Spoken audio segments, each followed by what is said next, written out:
de un grupo de oración en Australia, ¿ok? La líder de ese grupo la conozco, es de la misma ciudad donde vivíamos nosotros, y me mandó un mensaje, me dijo: el primer miércoles de todos los meses nos juntamos aquí en mi casa 5, 6, 7 personas a orar para buscar de Dios. Entonces, si quieres, me dice, te conectas y compartes y tal. Me conecté y lo que me llamó la atención, lo curioso, es que el mismo sentir que tengo yo y casi las mismas palabras, y todo esto es de Dios, las compartieron ellos y lo oraron, estaban orando proféticamente, orando, y son las palabras que he mencionado varias veces sobre Cristo Jesús, el cuerpo de Cristo y la esposa de Cristo, el Cordero. No sé si os acordáis de esos estudios.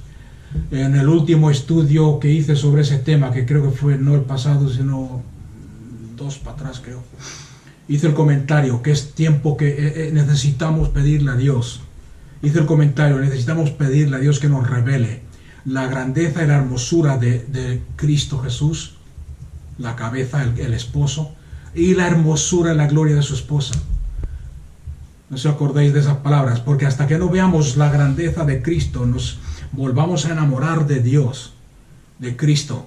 Lo que estaban comentando ahora algunos, que le estoy pidiendo a Dios es más hambre por Él, por su presencia, más hambre y deseo de buscar su rostro, porque si somos sinceros, estamos pasando por y todo esto es introducción, ¿ok?, a lo que vamos a ver hoy. Estamos pasando, si somos sinceros, en muchas partes del mundo, no solamente aquí en España, aunque aquí parece ser que se nota más. ¿Me está escuchando alguien? Aquellos que son valientes y están dispuestos a luchar por lo que saben que debería ser aquí, que es la gloria de Dios. Eso quiere decir que tenemos que orar y pedirle a Dios: Señor, revélame la esposa. ¿Por qué? Porque no la estamos viendo. Estamos viendo problemas, estamos viendo la iglesia en conflicto, estamos viendo la iglesia desinflada, como dice la hermana, estamos viendo tal, y sin embargo, yo creo sinceramente que Dios está obrando en el fondo, levantando a aquellos, adornando a su esposa, adornando a aquellos que le buscan, adornando y animando y volviendo a encender las llamas de una pasión por el amado. Acordarse lo que dice Apocalipsis, cuando el Espíritu y la esposa digan: ven Señor Jesús, ven pronto. Y no está hablando del arrebatamiento, y no está hablando de que venga Jesús a rescatarnos del mundo. Está hablando: ven Señor Jesús, ven pronto, ven esposo amado, a reinar y a tomar la posición que te corresponde aquí en esta tierra, junto con su esposa. No sé si me está entendiendo. Y cuando esa actitud está en nuestro corazón como esposa, es cuando Cristo Jesús, ahí mismo en Apocalipsis, Él responde a la esposa, responde al Espíritu y dice: sí, vengo en breve. Entonces aquí hace falta valientes, que no tengan miedo a la persecución, del rechazo, ni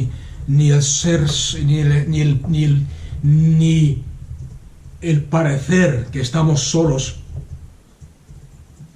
Soy de los que creo. Y en ese culto de oración me uní, me conecté con mis hermanos australianos y empezaron a orar, y sin decir yo nada empezaron a orar eso en el espíritu, y después traduciéndolo: Señor, revélanos la hermosura de la esposa, revélanos la hermosura de Cristo, necesitamos ver una vez más. ¿Okay? No estaba pidiendo avivamiento, no estaban pidiendo ninguna otra cosa, estaban pidiendo eso.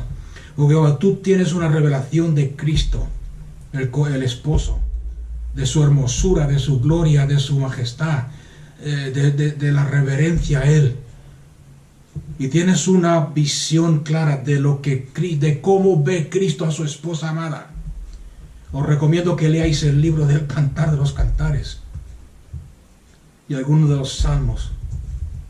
Entonces todo lo demás que veamos y nos rodea no se compara, pierde el énfasis, pierde qué sé yo, cómo decirlo, la importancia, comparando la hermosura de lo que hay en el corazón de Cristo hacia su esposa.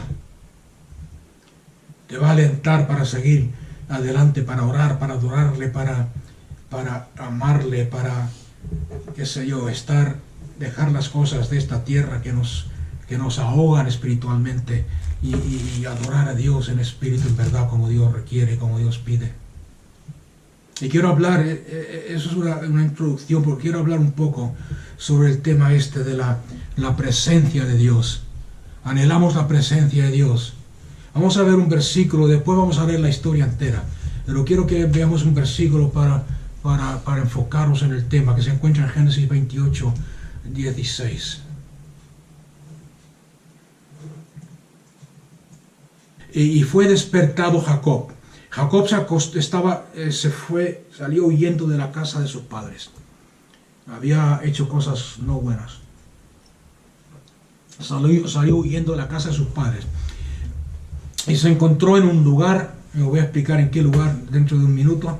Se encontró en un lugar, en un campo abierto, y estaba cansado, estaba triste, estaba solo, se sentía abandonado, y coge una piedra y la usa de almohada y se acostó sobre esa piedra a dormir y se quedó dormido y tuvo una visión, ¿okay? Y en el versículo 16 dice: y fue despertado Jacob de su sueño y dijo: ciertamente Adonai está, fijarse en las palabras, está en este lugar y yo no lo sabía. O como dice otra versión: ciertamente el Señor Dios está en este lugar y yo no me he dado cuenta. Y nos está hablando de la presencia de Dios. ¿Qué significa esto? Que muchas veces en la presencia, el concepto que tenemos de la presencia de Dios, no sé si es por nuestra tendencia pentecostal, o por nuestra tendencia a lo emocional, o por nuestra tendencia a depender de la carne, de las emociones, de los sentidos, que tenemos un concepto de la presencia de Dios, que la presencia de Dios está con nosotros cuando la alabanza y la oración es tan poderosa, que la presencia está con nosotros cuando sentimos calofríos y se nos pone la piel de gallina. No sé si me entendéis, que la presencia de Dios está porque nos hemos emocionado tal. Sin embargo, estudiando esto, estudiando la vida de Jacob y de otros ejemplos que os voy a dar hoy, me he dado cuenta de que muchas en la Biblia, el momento cuando Dios más ha obrado en la vida de la gente, de su iglesia, de los creyentes, de los santos del Antiguo Testamento, es cuando su presencia precisamente no se sentía, pero estaba ahí. ¿Alguien me entiende? Cuando no sientes nada. Hay otro ejemplo que se encuentra en Lucas 24, 32, no sé, también similar, bueno, no similar, pero se encuentra en Lucas, y hay un montón, es que hay un montón. En Lucas 24, 32, después de resucitar Cristo Jesús de los muertos, dice que habían dos discípulos que iban caminando a su ciudad, a su pueblo, a Emaús. La tradición dice que era un hombre y su mujer, un matrimonio, Cleofas creo que se llamaba, y su mujer, que volvían de Jerusalén a su casa en Emaús después de haber visto a Jesús crucificado, y que de repente Cristo Jesús se manifiesta ahí entre medio de ellos y empieza a andar con ellos, empieza a caminar con ellos y empieza a hablarles y les dice: ¿por qué estáis tan tristes? ¿Por qué estáis así cabizbajos? Y le cuentan toda la historia. Es que eres el único que no te has enterado, que el Mesías, y el que nosotros teníamos nuestra esperanza puesta en él. Queríamos que era el Mesías, teníamos nuestra esperanza puesta en él. Sin embargo, lo han crucificado y lo han matado, lo hemos visto ahí colgado en la cruz y lo han sepultado en una tumba y hemos perdido toda esperanza. Y la Biblia dice que empezando desde los profetas, de los profetas en adelante, Jesús empieza a describirle todo lo que pasó con el Cristo. Es lo que los profetas han profetizado. Estaba escrito, tenía que morir por el mundo. Esto está en Lucas 24, 32. Tenía que morir y al tercer día resucitar de los muertos. Y la Biblia dice que ellos, estando Jesús ahí presente, hablándoles, no se daban cuenta que era Cristo. hasta que entró en su casa y partió el pan y lo bendijo. Y ahí se dieron cuenta de que Cristo, su presencia, había estado con ellos todo el camino de Jerusalén a Emaús. Dice el versículo 32 de Lucas 24, y se dijeron el uno al otro, ¿no estaba ardiendo nuestro corazón dentro de nosotros cuando nos hablaba en el camino, cuando nos abrió las Escrituras? ¿Estáis viendo la realidad? Tenemos en Jueces 16:20 otro ejemplo. Este quizás negativo, bueno, no negativo, pero otro ejemplo de cómo la presencia de Dios casi siempre en nuestras vidas es inconsciente.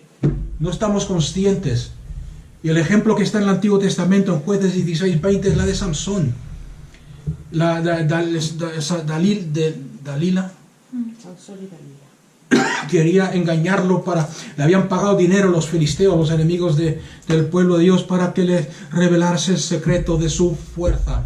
Y Samsón en varias ocasiones le cuenta una historia, un cuento, y la engaña para que no descubra el poder. Pero al final se lo dice, la fuerza está en mi pelo. Y fijarse bien lo que dice, vamos a leerlo porque es poderoso como lo dice la Biblia. En Jueces 16.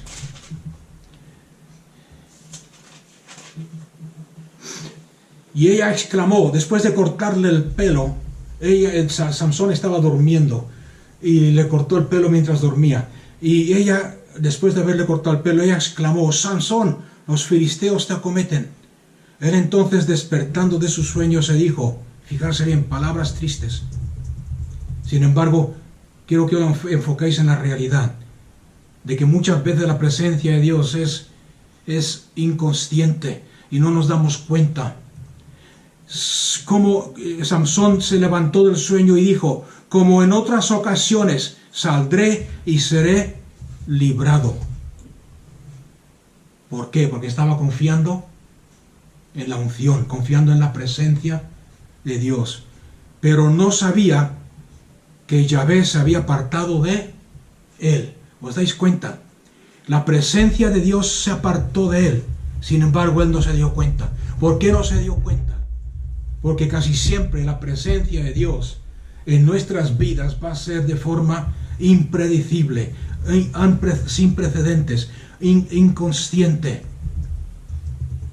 Y os voy a decir un secreto que he aprendido yo a través de la vida, del ministerio, de la experiencia, que hasta que no aprendamos a apreciar la presencia inconsciente de Dios en nuestras vidas, es muy difícil que gocemos de su presencia consciente.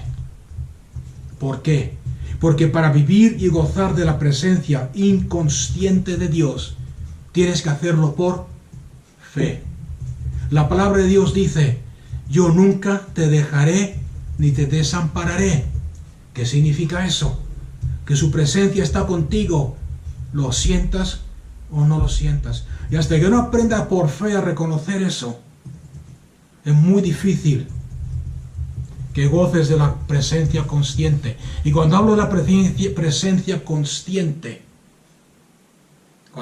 presencia consciente, no estoy hablando de una emoción, no estoy hablando de escalofríos, estoy hablando de lo que dijo Juan en Apocalipsis 1:17. Dice, y vi yo al Señor y caí a sus pies como muerto. Es una presencia consciente de Dios. Ezequiel, y vi yo la gloria de Dios, una rueda en otra rueda, y caí como muerto ante su presencia.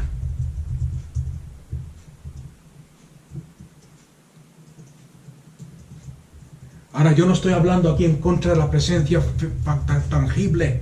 Yo soy de los que creo con todo mi corazón que la presencia de Dios tiene que ser tangible, real. Es algo real, es algo tangible, es algo consciente. Pero tenemos que aprender a vivir por fe. No te dejaré ni desampararé.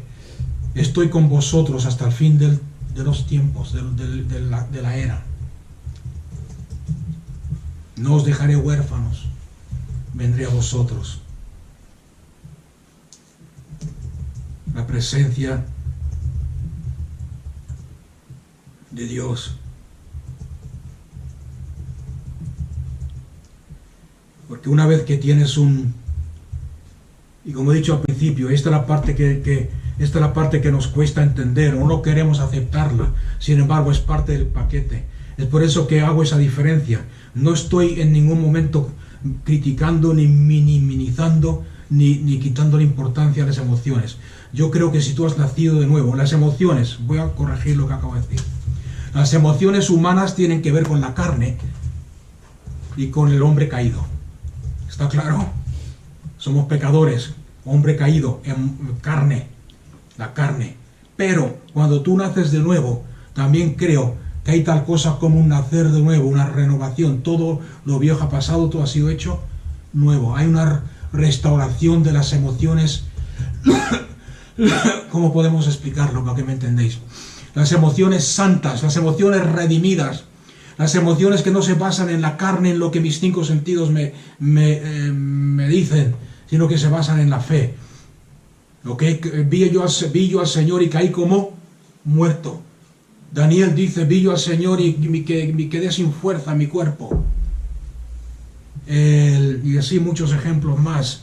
O sea que hay tal cosa como emociones renovadas, que son las emociones dirigidas por el Espíritu, no por la carne ni por el egoísmo.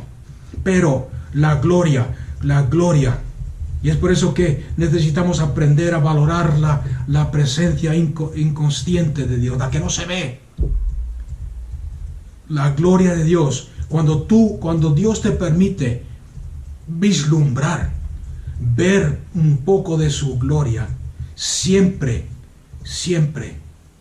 va a ser seguida por lucha, por una enseñanza, por dolor, por sufrimiento, por persecución.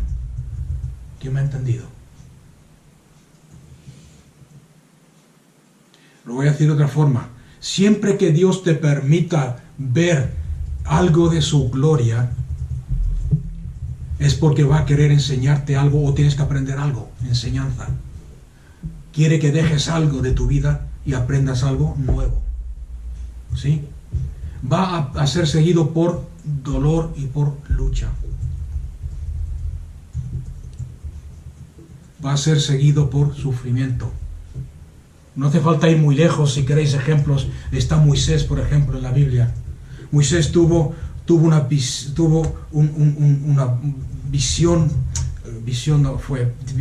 Moisés vio la gloria de Dios. ¿Y qué pasó? ¿Todo el mundo lo aceptó? ¿Se hizo popular? Cuando tú tienes realmente y sinceramente una conciencia de la presencia de Dios, te vas a dar cuenta. En el caso de Moisés, su hermana y su hermano empezaron a criticarlo. ¿Tú te crees que eres el único que has visto a Dios? ¿Tú te crees que eres el único que puede profetizar? Nosotros también podemos profetizar, nosotros también somos profetas. ¿Os acordáis de eso? Y Dios los castigó, les dio lepra. Una vez que tienes una manifestación o Dios te deja visualizar su gloria de una forma tangible y real, vas a tener sufrimiento, en el sentido de que no puedes volver a ser el mismo que antes.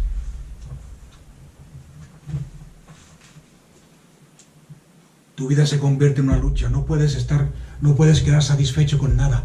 Ves la situación de la iglesia, ves la situación de tu propia vida y dices, Señor, esto no es. Señor, hay más. Señor, he visto tu gloria y esto no se compara. ¿Os acordáis que hace poco mencioné que la iglesia de hoy no tiene nada que ver, no se compara con la iglesia de Éfeso? Una vez que has leído las cartas de Pablo a Éfeso y has visto a través de ellas la revelación que Dios le dio de la iglesia, la hermosura y la gloria de la iglesia, y lo comparas con lo que se ve, sufres porque no se parece. En Hechos capítulo 14, 22 lo dice de la siguiente forma: porque es necesario que por mucha tribulación entremos en el reino de Dios. ¿Cuál es el reino de Dios? Donde está manifestado el señorío, la gloria de Cristo Jesús. Jacob, volviendo a Jacob en Génesis 28, Jacob no sintió nada. Como he dicho antes, acababa de salir huyendo de su casa porque su hermano Esaú quería matarlo. Había engañado a su padre, Isaac. Había hecho trampa para recibir la bendición del primogénito. Había engañado a su padre. Y aparte de engañar a su padre, quiero que uséis un poco la imaginación, era el nieto de Abraham. Abraham era su abuelo. Isaac era un gran hombre de fe, su padre. No sé si os podéis imaginar. Yo soy Jacob, mi abuelo es Abraham. Abraham fue el gran hombre de fe, el hombre que Dios lo llama amigo suyo, el hombre que tuvo un encuentro cara a cara con Dios, el hombre que estuvo dispuesto a sacrificar a su hijo por amor a Dios. ¿Cómo puedo yo vivir? ¿Cómo puedo yo alcanzar ese nivel? ¿Cómo puedo yo alcanzar ese nivel de esa leyenda que era mi abuelo? ¿Me está entendiendo alguien? Y aparte de eso, sabía que había hecho todo lo que había hecho hasta ahora, lo había hecho mal. Se había equivocado. Había engañado a su padre. Había engañado a su hermano. Se había aprovechado de la debilidad de su hermano para robarle la primogenitura. Por un plato de lentejas. Y salió corriendo de esa casa avergonzado, triste y derrotado. ¿Dónde estaba Dios en todo esto? Yo seguro que se pregunta, ¿dónde está el Dios de mi abuelo? ¿Dónde está el Dios de mi abuelo? Y la palabra de Dios nos dice en el versículo en Génesis 28, 11.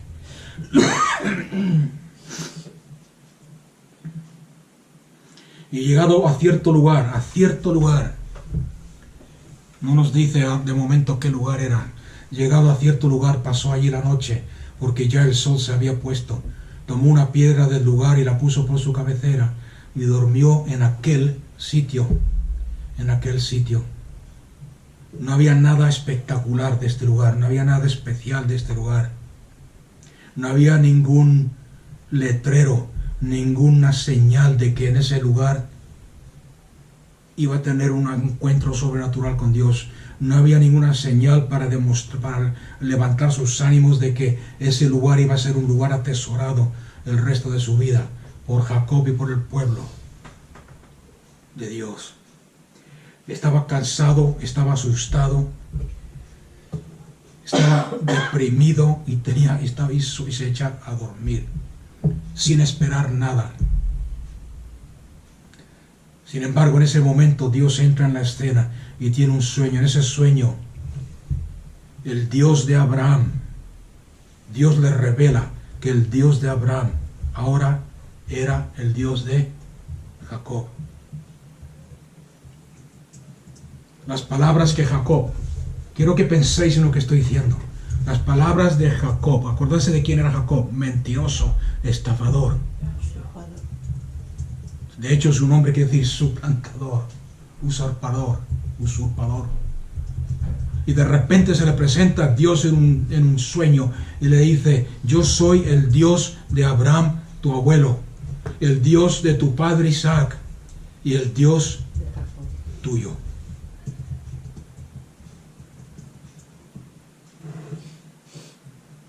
Versículo 13, estamos en Génesis 28. Y Adonai estaba en pie sobre la escalera. Se abrió el cielo y vio una escalera que bajaba del cielo. Ángeles que subían y bajaban por ella. Yo soy Adonai, Elohim. Elohim quiere decir el Dios de tu padre Abraham, el Dios de Isaac, de tu abuelo Abraham, el Dios de tu padre Isaac. No temas, porque la tierra sobre la que estás durmiendo te la daré a ti y a tu descendencia. Y tu descendencia será, ¿os suenan estas palabras?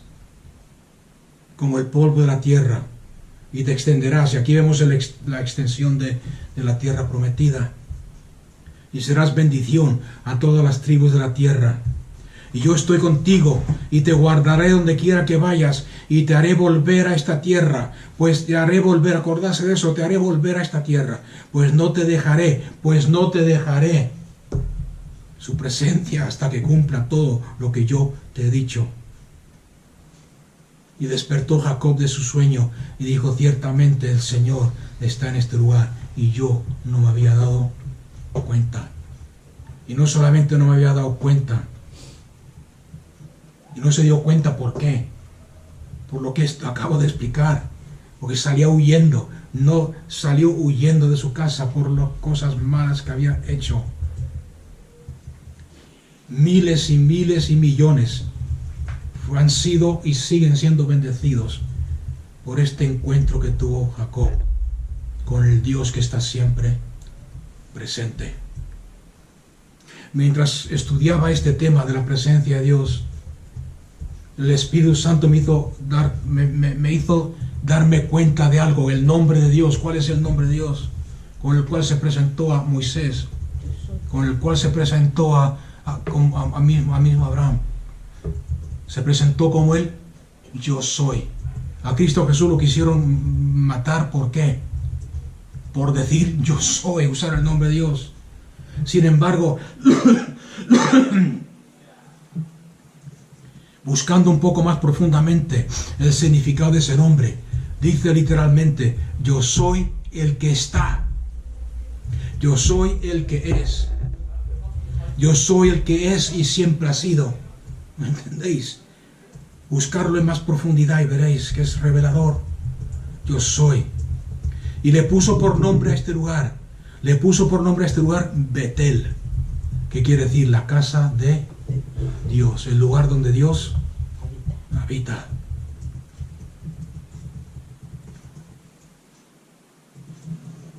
Y este nombre Betel, este lugar Betel, se ha convertido en el cristianismo a través de los siglos, desde ese momento adelante, como el símbolo de la presencia inconsciente de Dios y el símbolo de la presencia consciente de Dios. Ciertamente Dios está en este lugar y yo no lo sabía. Eso quiere decir que la casa de Dios, Betel quiere decir casa de Dios, la casa de Dios es grande.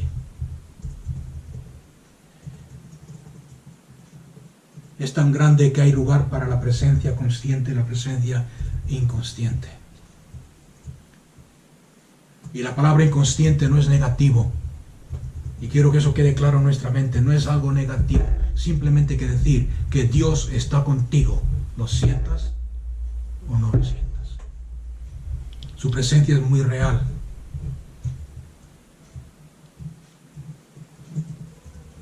Y esa parte es importante que quede clara en nuestra vida.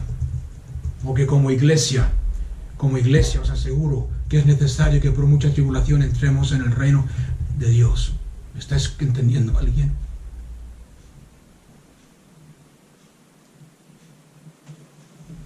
Y tenemos que aprender a respetar a Dios cuando se revela a sí mismo de una forma presente, honrarlo y adorarlo también cuando no lo sentimos, cuando honrarlo y adorarlo cuando estamos cansados, cuando tenemos miedo, cuando estamos inseguros, cuando estamos débiles, cuando hemos cometido un error y nos sentimos avergonzados, cuando todo lo que hacemos a nosotros nos parece que está mal, que todo lo que hacemos sale mal. Dios sigue siendo el que está contigo, su presencia. Los versículos que he citado antes se encuentran, si alguien quiere anotarlos, en Hebreos 13:5, donde Dios dice, yo nunca os dejaré ni os abandonaré. Mateo 28, versículo 20, yo estoy con vosotros siempre hasta el fin de la era. Aunque alguna versión dice hasta el fin del mundo, pero la palabra correcta es el fin del tiempo, de la era presente. Dios está contigo 24 horas al día, 365 días del año. Y necesitamos estar conscientes de esta verdad en todo aspecto de nuestra vida. ya sea en el tiempo de oración. En el tiempo de oración a veces es fácil reconocer que Dios está ahí, o deberías reconocer que Dios está ahí. Pero también en el tiempo de ocio, cuando no estás orando, cuando no estás leyendo la Biblia, cuando estás haciendo la compra, Dios está ahí. Cuando estás hablando con amigos, Dios está ahí. Cuando estás sentado a la mesa comiendo juntos con la familia, Dios está ahí.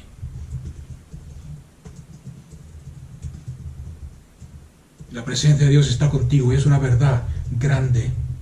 Aunque hayas fallado, aunque tus amigos más cercanos, aquellos que te respetan y te aman, te malentiendan o incluso te rechacen, Dios está ahí. Alguien me está escuchando, porque alguien necesita entender esto. En otras palabras, no entrar en pánico cuando no sientas la presencia de Dios. No pienses que Dios te ha abandonado cuando no sientas la presencia de Dios. Porque como dije al principio en la introducción, casi siempre en la palabra de Dios, por los ejemplos que he visto yo, que precisamente cuando no sentimos la presencia de Dios, es cuando Dios está obrando en nuestras vidas más. ¿Alguien me ha escuchado? Y yo como pastor puedo testificar de muchos casos que he estado orando y buscando de Dios.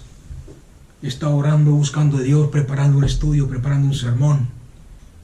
Y después me subo al púlpito, me pongo delante de la gente y predico el sermón o doy el estudio y me siento totalmente vacío. Digo, qué pérdida de tiempo, no sé lo que estoy diciendo. No siento la presencia de Dios como en otras ocasiones. He terminado de predicar y nadie me ha dicho nada. Yo creía que eso era un problema mío personal.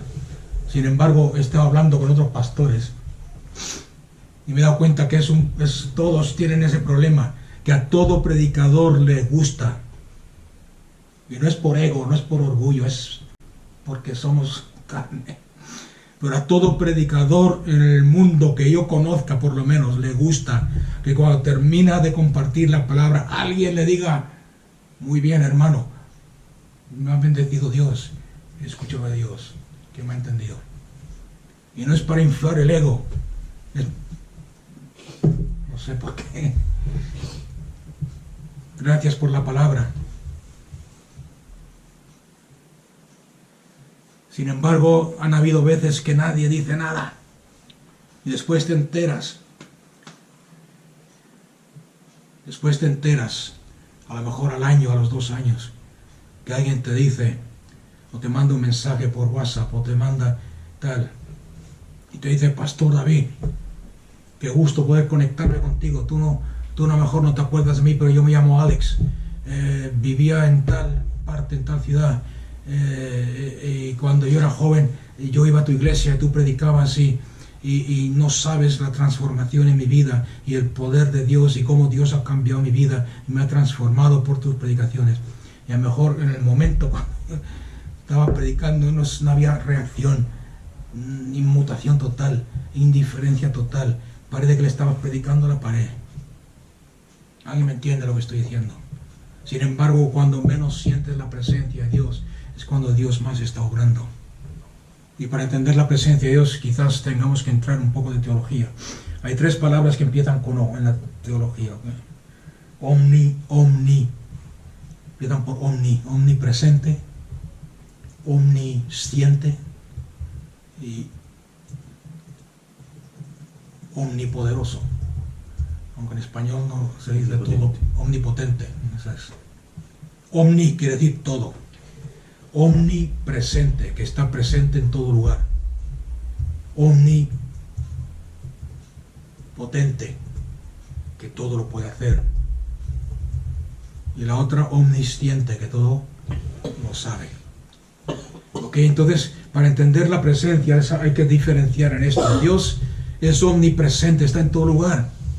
Por ejemplo, un poderoso salmo que a algunos les gusta citar es el Salmo 139. 139, no sé si lo conocéis o no, Pero es el salmo donde el salmista dice: Señor, ¿dónde iré yo? ¿Dónde huiré de tu presencia? ¿Dónde iré yo para evitar tu espíritu? Si subo al cielo, ahí estás tú. Si hago mi lecho en el Seol, ahí estás tú. Fíjense bien, en el Seol, el lugar de los muertos. Si cojo las alas de la mañana y vuelo, y esto es antes que existieran los aviones, vuelo hasta los confines de la tierra, hasta el fin del mar, ahí estás tú. Y aún en esos lugares, tu mano me guiará. Aunque las tinieblas me cubran y la luz sea como la noche en mi vida y en mis circunstancias, las tinieblas no son tinieblas para ti, porque en medio de las tinieblas tú resplandeces como la luz del día. Y vuelvo a repetir: ¿dónde huiré de tu presencia? En Jonás 1, Jonás capítulo 1, tenéis la famosa historia de Jonás. ¿Se acordáis de Jonás, no? El que se lo comió el pez. Dios le dio una misión: ve y predica el evangelio a los ninivitas. Los ninivitas eran enemigos de Israel, paganos. Y Jonás no quiso. Y dice: voy a coger un barco y voy a huir. ¿A que no sabéis dónde huyó? ¿O dónde quiso huir? Porque no llegó. A Tarsis. Tarsis es España. Se vino aquí a esconderse en Murcia. Como decían antiguamente: mata al rey y vete a Murcia. Aquí no te encuentran.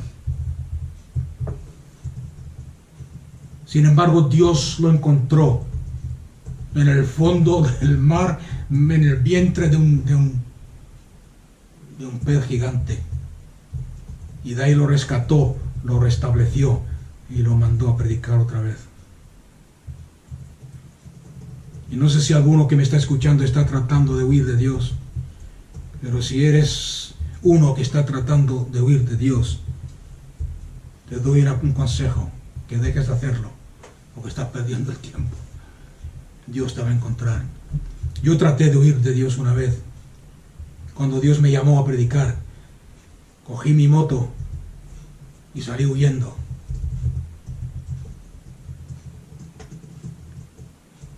Y en medio del camino, en mi huida de la voluntad de Dios para mi vida, del llamado de Dios, tuve un accidente, un coche se me cruzó. Pasé con moto y todo por encima del coche. Pasé yo primero, volando por encima del coche.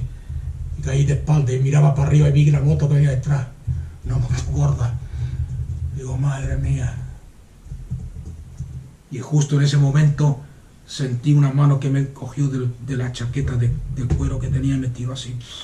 Me arrastró. Y no había nadie. Y ahí el Señor me habló: no puedes huir de mi presencia, no puedes huir de mi llamado, no puedes huir de tu destino.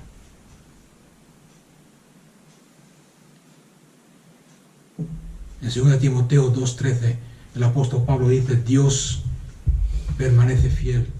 ¿Por qué? Dios permanece fiel. ¿Por qué? Si Dios ha dicho: no te desampararé ni te abandonaré, aunque metas la pata, aunque trates de huir de mi presencia. 2 Timoteo dice: 2 Timoteo 2:13, Dios permanece fiel a lo que ha prometido. ¿Por qué? Porque Dios no puede negarse a sí mismo. Dios no puede negarse a sí mismo. Jeremías 23:24, Dios hace la pregunta, dice: ¿puede un ser humano, un hombre, esconderse en un lugar secreto para que yo no lo vea? Pregunta el Señor. ¿No soy yo el que lleno la tierra y el cielo con mi presencia? ¿A dónde se va a esconder? Proverbios 15, versículo 3, otro versículo similar. Los ojos del Señor están en todo lugar, cuidando de los malos, fijarse bien, de los malos y de los buenos. Jacob no alcanzaba el estatus y el nivel de su abuelo Abraham. Sin embargo, no se dio cuenta hasta que tuvo ese encuentro, hasta que reconoció que la presencia de Dios estaba ahí donde estaba él. Aún en sus fracasos y en su debilidad y en sus pecados y en su rebelión.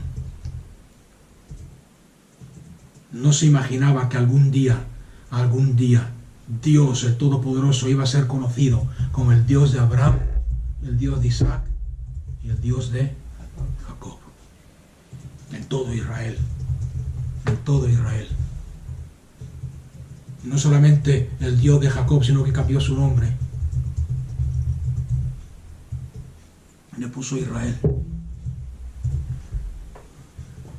Una gran nación. Una nación con promesas. Y todo empezó en Betel, en el lugar donde Jacob no sintió nada. Jacob estaba asustado. Jacob estaba se sentía condenado. Porque había mentido, había robado, había estafado. Sin embargo, ahí en ese lugar donde él no estaba consciente de la presencia de Dios, Dios se le reveló. Y eso tiene esta enseñanza quiero que la tomes con dos sentidos. El primero, saca estas dos enseñanzas, son importantes. Lo siento decir esto, porque alguien necesita oír esto. No solamente para que sepas que la presencia de Dios está contigo, aunque no la sientas, sino que Jacob, la vida de Jacob, se convierta en tu vida.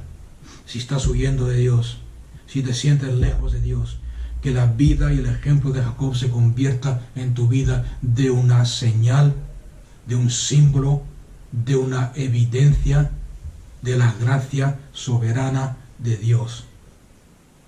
¿Me ha entendido alguien? Que aunque le falles a Dios y aunque creas que no hay esperanza para ti, Dios está contigo. ¿Os acordáis del versículo que he citado antes?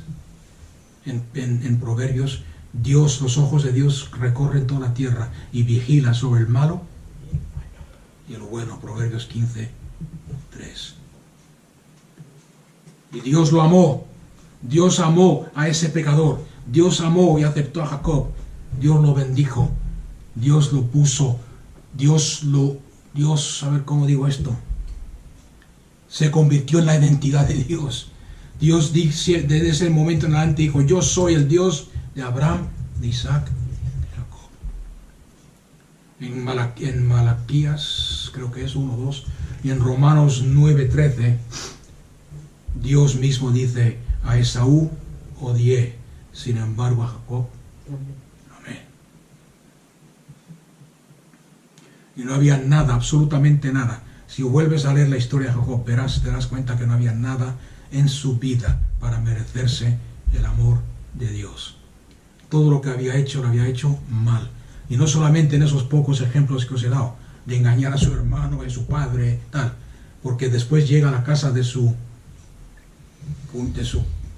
suegro y sigue con la misma. Se aprovecharon de él y lo engañaron a él. Pero él reaccionó con la misma moneda que le estaban pagando. Esta ciudad de Betel, esta semana comentaba con mi hija sobre visitar visitar algunos lugares, tal. Esta Betel, si alguien quiere visitar Betel, la casa de Dios, hoy en día se conoce como Ramala, que está en Palestina, lo que se conoce como Cisjordania en español. En inglés se conoce como West Bank. ¿Habéis escuchado hablar de West Bank en las noticias? Es una zona de conflicto donde Cisjordania quiere decir, es una palabra con raíces hebreas que quiere decir a este lado del Jordán. O sea que si veis un mapa de Israel, veréis que Israel tiene el mar Mediterráneo en la costa. El río Jordán divide por la mitad, más o menos, Israel, Jerusalén, Ramala, Cisjordania, o sea que está muy cerca. Es un lugar, ahora mismo un lugar de conflicto donde se tiran misiles y bombas de un lado al otro y hay peleas con judíos y palestinos y tal. En inglés West Bank, en español Cisjordania, a este lado del Jordán. Ahí está Betel, ¿okay? Y lo digo por si alguien quiere visitar ese lugar, Betel, la casa de Dios. La historia no termina ahí, voy a terminar rápido porque se nos va el tiempo, pero ahí en Betel, Jacob conoció a Dios sin saber que su presencia estaba ahí, inconsciente de su presencia. Conoció al Dios que siempre está. No sintió su presencia. Sin embargo, más adelante en su vida, en Génesis 35, vamos a leerlo y terminamos con esto. Génesis 35, del 1 al 3, por ejemplo. Y dijo Dios a Jacob, levántate y vuelve a Betel y habita allá. Y haz allí un altar a Elohim, el que se te apareció cuando huías de delante de tu hermano Esaú. Y dijo Jacob a su casa, ahora Jacob ya no estaba solo, ahora Jacob estaba casado, tenía 2 mujeres,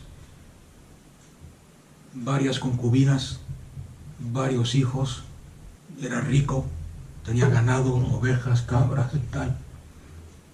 Y Dios se lo vuelve a presentar y le dice, vuelve a subir a Betel, a la casa de Dios, y habita allá. Y dijo Jacob a su casa, a su familia, a sus mujeres, quitad los dioses extraños que hay entre vosotros, purificaos y cambiaos de ropa. Levantémonos y subamos a Betel, y haré allí un altar a Elohim, que me respondió, fíjase, el Elohim que me respondió en el día de mi angustia, y encaminó mi senda, me guió por el camino correcto. Volvió a la casa de Dios, volvió al lugar donde tuvo el encuentro con Dios. Y sin embargo, aquí también quiero enfatizar que Jacob reconoce la presencia de Dios. Como he dicho antes, salió huyendo de su casa por haber engañado a su padre y a su hermano. En esta ocasión sale huyendo de la casa de su suegro, porque su suegro lo estaba maltratando, se estaba aprovechando de él. Temía a Esaú, su hermano, todas las cosas le iban mal, su familia estaba desunida. Acordarse de lo que hemos leído, le dijo a su familia, sacar todos los dioses paganos y quitarlos de en medio, porque vamos a tener un encuentro con Dios. Sin embargo, más adelante en la historia os daréis cuenta que no lo hicieron, no le hicieron caso. Sus mujeres guardaron los dioses paganos que habían traído de la casa de Labán. Parecía que Jacob no tenía control de su familia, sus hijos hacían lo que se le daba la gana. Tuvo una hija que se llamaba Dina,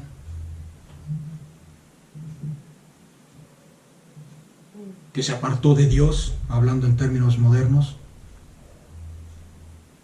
Se apartó de Dios porque la atrajo el mundo, y al irse al mundo, al irse a convivir y a las fiestas con los paganos que vivían ahí cerca de Betel. Acuérdense que estamos hablando de Palestina.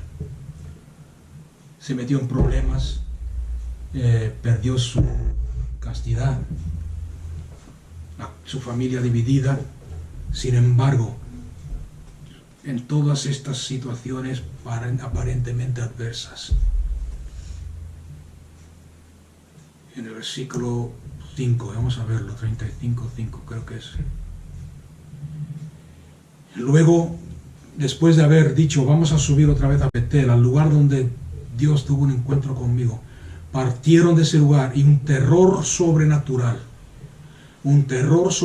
sobrecogió a las ciudades y a los pueblos circunvecinas, por lo cual no persiguieron a los hijos de Israel. Y llegó Jacob a Luz, que es Betel, antes de ser Betel se llama Luz, en tierra de Canaán, él y todo el pueblo que estaba con él. Y edificó un altar y llamó el lugar Betel, porque allí se le había revelado Elohim cuando huía de delante de su hermano Esaú. Lo que quiero que veáis en este último versículo, ya para terminar, es que hemos estado comentando mucho últimamente que necesitamos volver al temor de Dios, ¿sí o no? Que el mundo no tiene respeto, ni temor, ni reverencia, ni a Dios, ni a su iglesia, mucho menos a su iglesia. Sin embargo, en esta historia podemos ver que si la iglesia hoy se atreve a volver a Betel, en otras palabras, a buscar la presencia de Dios, a ese lugar donde empezamos. ¿Cuántos saben que toda iglesia y todo movimiento empezó con un encuentro con la presencia de Dios? Si levantamos y dejamos a un lado nuestros ídolos, nuestras tradiciones, nuestras rutinas, aquello en lo cual estamos poniendo nuestra confianza y nuestra seguridad, creyendo que estamos haciendo bien, pero no lo estamos haciendo, porque la presencia de Dios no está en nuestras rutinas. Así de claro lo digo. Si volvemos a Betel, al lugar de las pequeñeces, al lugar donde dependíamos totalmente de Dios, porque no nos atrevíamos a abrir la boca si Dios no nos hablaba, no nos atrevíamos a subirnos a un púlpito si Dios no nos había dado revelación. ¿Alguien se acuerda de esos días? El momento que como iglesia volvamos a Betel, a ese lugar donde Dios, su presencia se hizo real en nuestras vidas, el temor de Dios, el temor el respeto a la iglesia volverá a caer sobre el mundo